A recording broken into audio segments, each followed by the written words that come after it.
There are moments, quiet ones, when someone smiles at you and says all the right words. But something doesn't settle. Your spirit flinches. And in that flicker of discomfort, your soul whispers, "This isn't love. This is a performance." It's not the words. It's the absence behind them, the echo instead of music. Carl Jung named it the shadow, the hidden, rejected parts of ourselves that show up wearing kindness like a costume. And if you keep pretending you don't feel it, you won't just lose trust, you'll lose pieces of yourself, because not all wounds are loud. Some drain you quietly while holding your hand.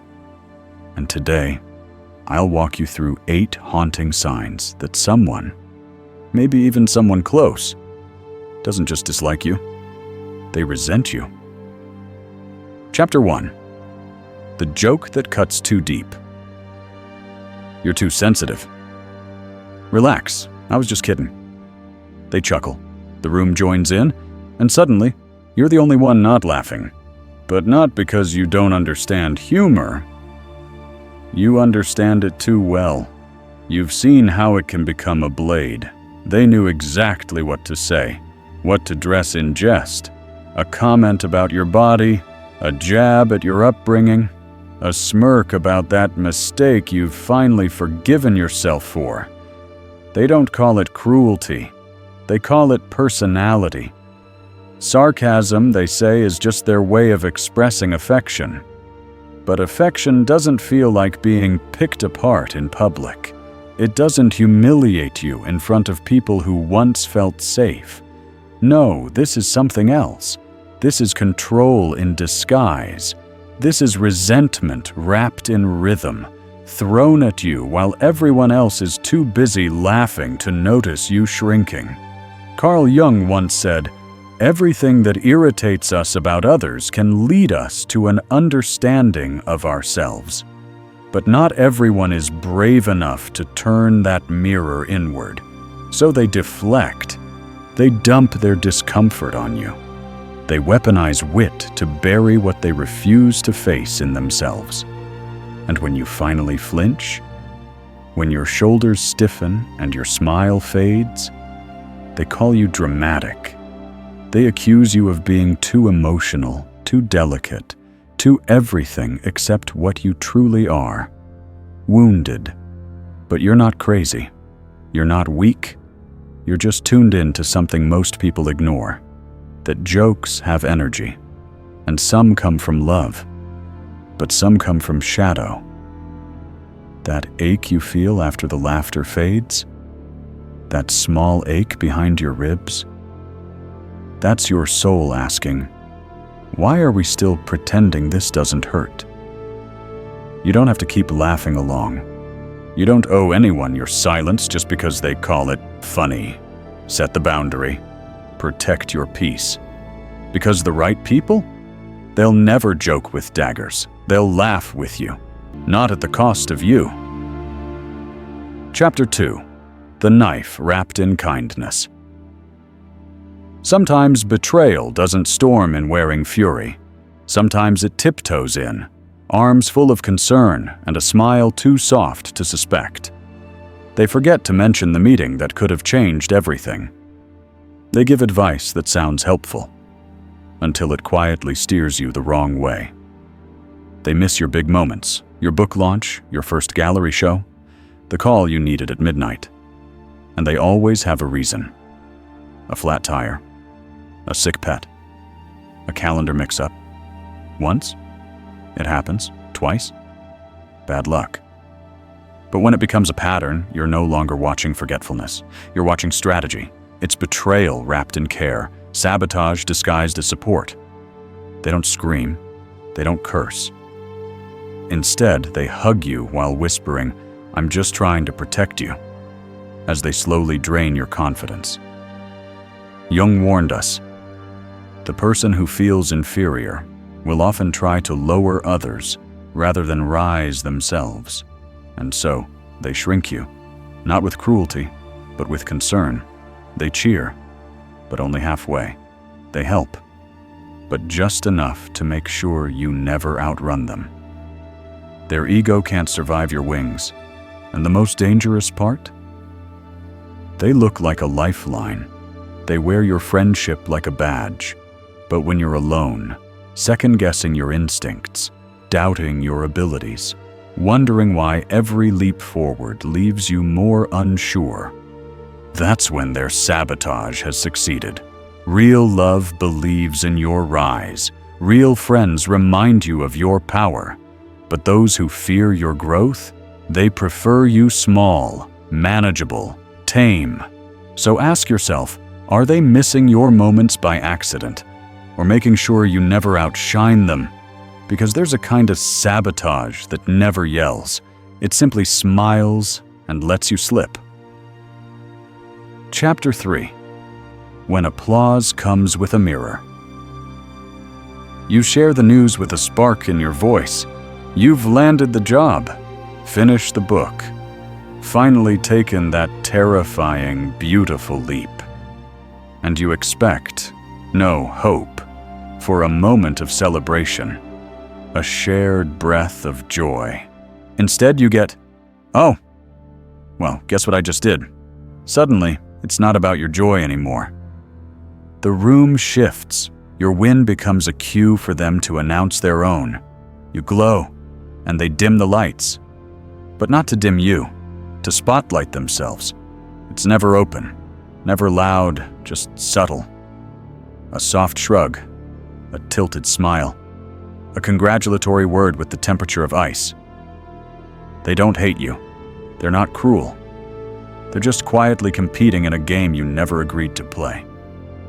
Carl Jung once said, "Everything that irritates us about others can lead us to an understanding of ourselves.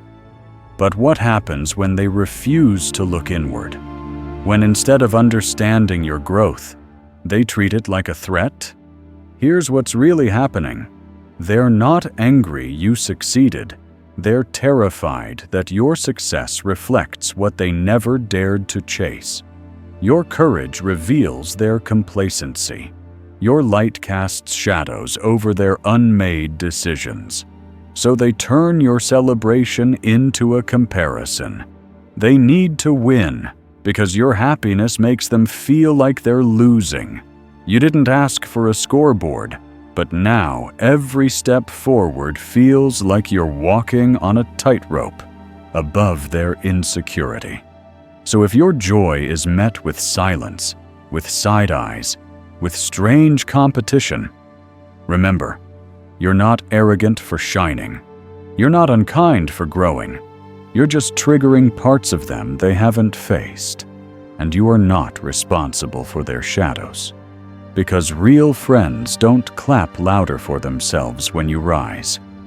They lift your hands too and say, "You did it. I see you, and I'm proud." The rest, they were never running beside you. They were watching, comparing, calculating, and calling it love. Chapter 4. The smile that doesn't touch the soul. They say the right words. "I'm proud of you." "That's amazing. I'm so happy for you." But something's missing. Not in the language. No, the script is flawless. It's the feeling that's gone. Like listening to a love song sung in a monotone. Like a fireplace that flickers, but gives no heat. Their eyes glance elsewhere. Their tone feels distant. And when you really need them, when the tears come quietly at 2 a.m., or when your heart leaps with joy at something only you understand, they're gone. Always, somehow. Gone. Carl Jung called this ego dissociation. When someone becomes so cut off from their inner world, they forget how to meet others in theirs. These people don't hate you, but they're not capable of truly loving you either. Not in the real, raw, stand beside you in the storm kind of way. They orbit your life like satellites, always present, never close. They leave you wondering, am I asking for too much? Do I expect too deeply? But you're not. You're simply craving what real connection offers. presence, warmth, the kind of kindness that listens with its whole body, not just its ears. Because love, true love, doesn't vanish when you're shining too bright. It dances with you. And it doesn't disappear when you're hurting. It shows up with tea, silence, and arms wide enough to carry the weight. But this robotic sweetness, this performance of care, it leaves you emptier than being alone. And that's the deepest loneliness of all. Not the absence of people, but the presence of people who never really see you. So if their words feel scripted, if their "I'm proud of you" echoes hollow, if their kindness always arrives with delay, detachment, or default settings, then maybe you're not in a friendship. Maybe you're just part of someone else's show. And no matter how polished the script is, you deserve a story where love is real, not rehearsed. Chapter 5. The Chains Hidden in Concern. It begins tenderly.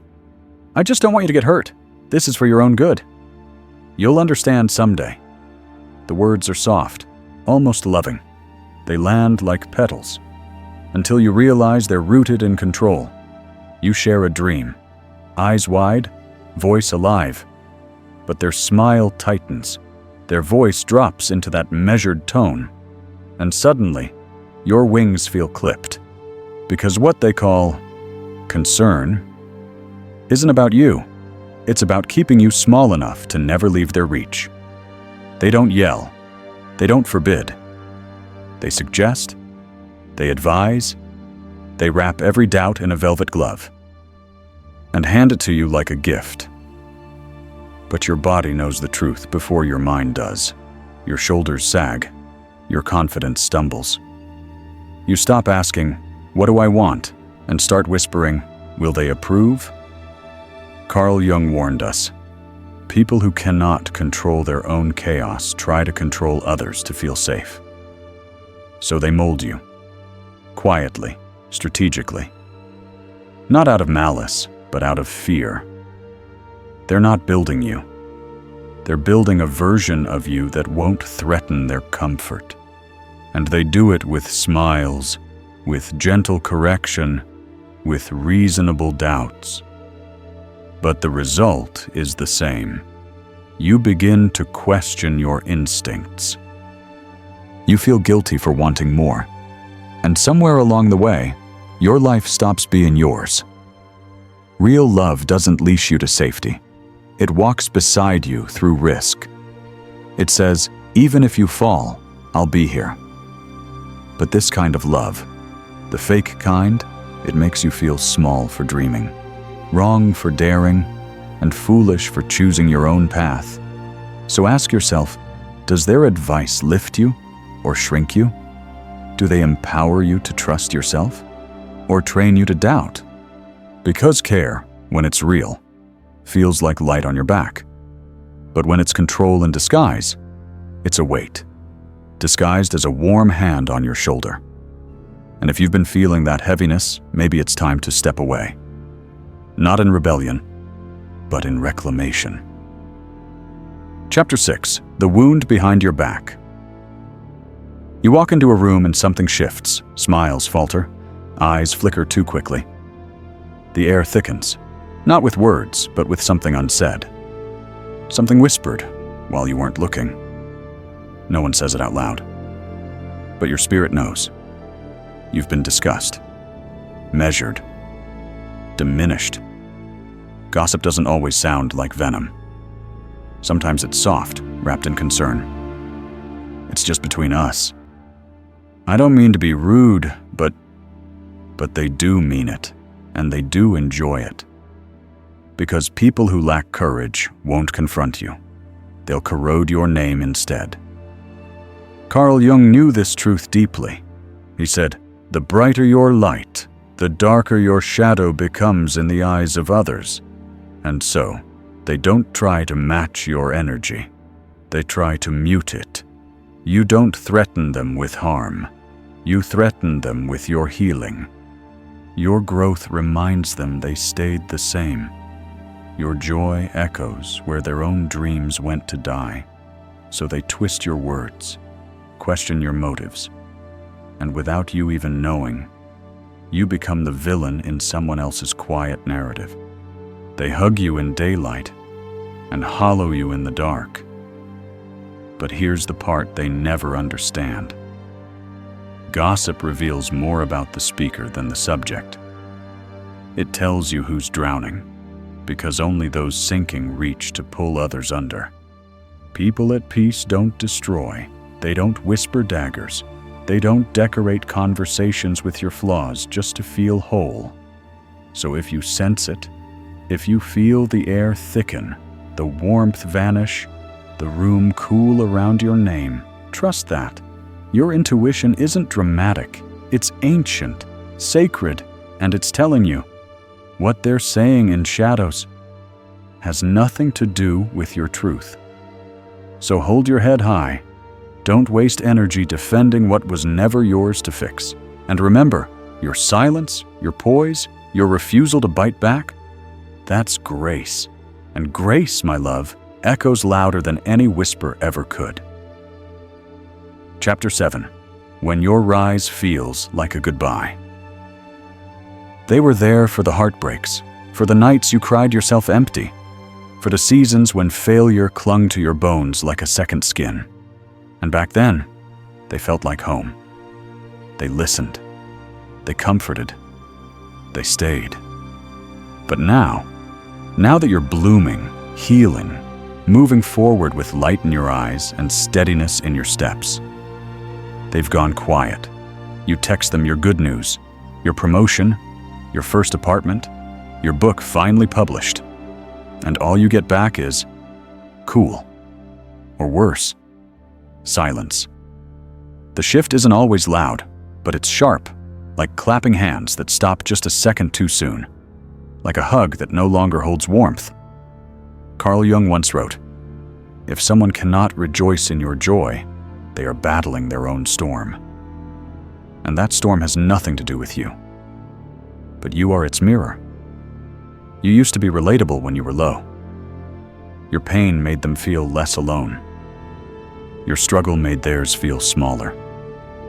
But now, your growth reminds them of everything they left behind. Your courage stirs their regret. Your hope confronts their resignation. And instead of rising with you, they retreat. It's one of the quietest heartbreaks to realize that someone who once held space for your sorrow can't make room for your joy. But listen closely. That's not your fault. And it's not your burden. You didn't abandon them. You simply stopped living in survival mode. You began to choose yourself. And some people only know how to love you when you're broken. They don't know what to do when you glow. So if your success is met with silence, with detachment, with forced congratulations that feel like folded arms, that's not support. That's resentment dressed in courtesy. Let them go, gently. Not with anger, but with clarity. Not everyone who started the journey with you is meant to stay for the celebration, and that's okay, because your joy, it deserves full applause from souls who don't just stand beside your storm, but dance in your sunlight too. Chapter 8. The Truth Their Body Can't Bury. Words can be beautiful liars. They come dressed in ribbons. I'm happy for you. You deserve it. I'm so proud. But the body? It doesn't wear masks well. The smile they offer you disappears before it ever fully forms. Their eyes shift, their jaw tenses. And when you speak of your joy, your success, your next chapter, their body leans away instead of toward. You sense it before your mind has time to explain. A stillness that feels wrong, a hug that feels hollow, an energy that brushes against your skin like static. Carl Jung understood this before science had words for it. The unconscious always speaks through the body.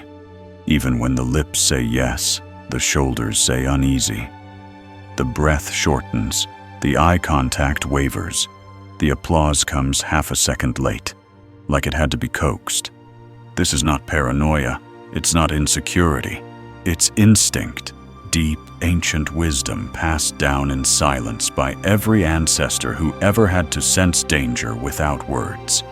Your nervous system knows, and it's begging you to listen, because when someone secretly resents you, envies you, or fears your light, their body becomes a traitor to their performance.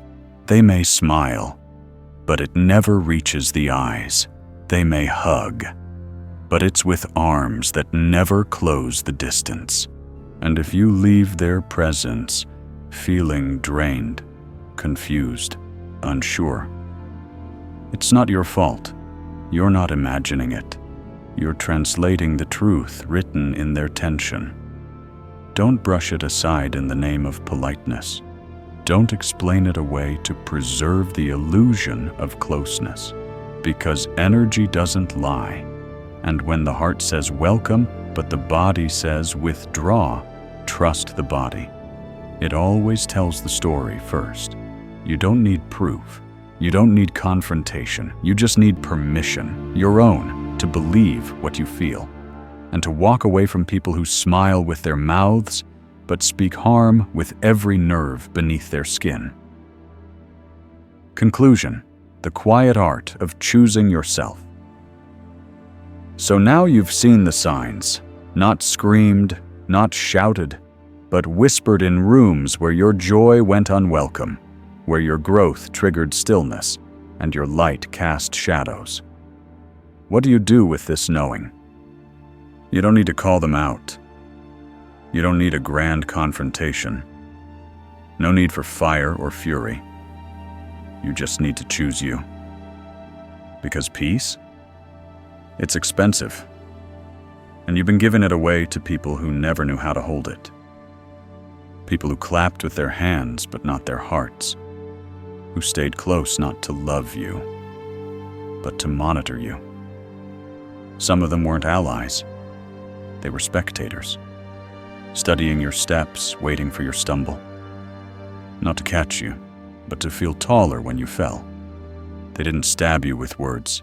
They stabbed you with silence, with absence when you needed presence, with advice that dimmed instead of lit, with energy that made you question your worth, subtly, daily, invisibly. Carl Jung once said, "Until you make the unconscious conscious, it will direct your life, and you will call it fate. But now, you see it, and once you see, you cannot unsee. So choose silence over struggle, distance over drama, intuition over apology. Don't chase those who flinch at your light. Don't beg for applause from hands never meant to clap for you. You were not born to dim so others feel less alone in their shadows. You were not made to shrink in spaces that cannot hold your bloom. Let them go. Lovingly, gently, not with bitterness, but with grace. Because real love, it shows up, it grows with you. It dances when you rise and kneels when you break. Anything less is a lesson, not a loss. So protect your peace like it's sacred, because it is. And from this moment forward, let your circle be small, but your joy unapologetically, unbreakably yours.